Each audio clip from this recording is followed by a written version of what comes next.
Hello everyone, कसे आहेत सगळे? नसताना सो मी आणि माझी फॅमिली आज बाहेर चाललो होतो नवीन घराच्या शॉपिंगसाठी. पण ही शॉपिंग घरासाठी नव्हती तर आमच्यासाठी होती, बिकॉज आम्हाला कपडे घ्यायचे होते नवीन.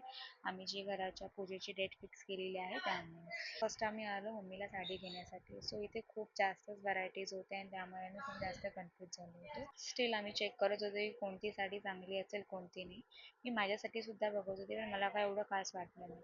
सो त्याच्यानंतर मम्मीला 2-3 कलर्स फिक्स केले मम्मीने. त्याच्यानंतर मम्मीने चेकसुद्धा केलं. पण माझ्या टेडीवेअरची मस्ती काही कमी होत नाही. सो त्याच्यानंतर आम्ही पप्पांना आणि सिद्धेशला दोघांनाही कुर्ता ऑप्शन्स बघितला, कारण त्या दोघांनाही कुर्ता घ्यायचा होता. सो त्यानंतर सिद्धेशसाठी एक कुर्ता फायनल केला आणि पप्पांसाठी पण कुर्ता फायनल केला. त्यानंतर मग आम्ही निघालो तिथून. जसं की ठरलेलं असतं, बाहेर आलं म्हणजे हॉटेलमध्ये जायचं, त्याशिवाय माझा टेडीवेअर काही घरी येणार नाही. सो त्याने त्याच्यासाठी एक डोसा ऑर्डर केला. स्टील त्याची मस्ती इथेही चालू होती, बघू शकता तुम्ही. सो डोसा आला, त्यांनी खाल्लं सुद्धा आणि मग त्यानंतर आम्ही घरी निघालो. आजसाठी एवढंच. Bye bye everyone.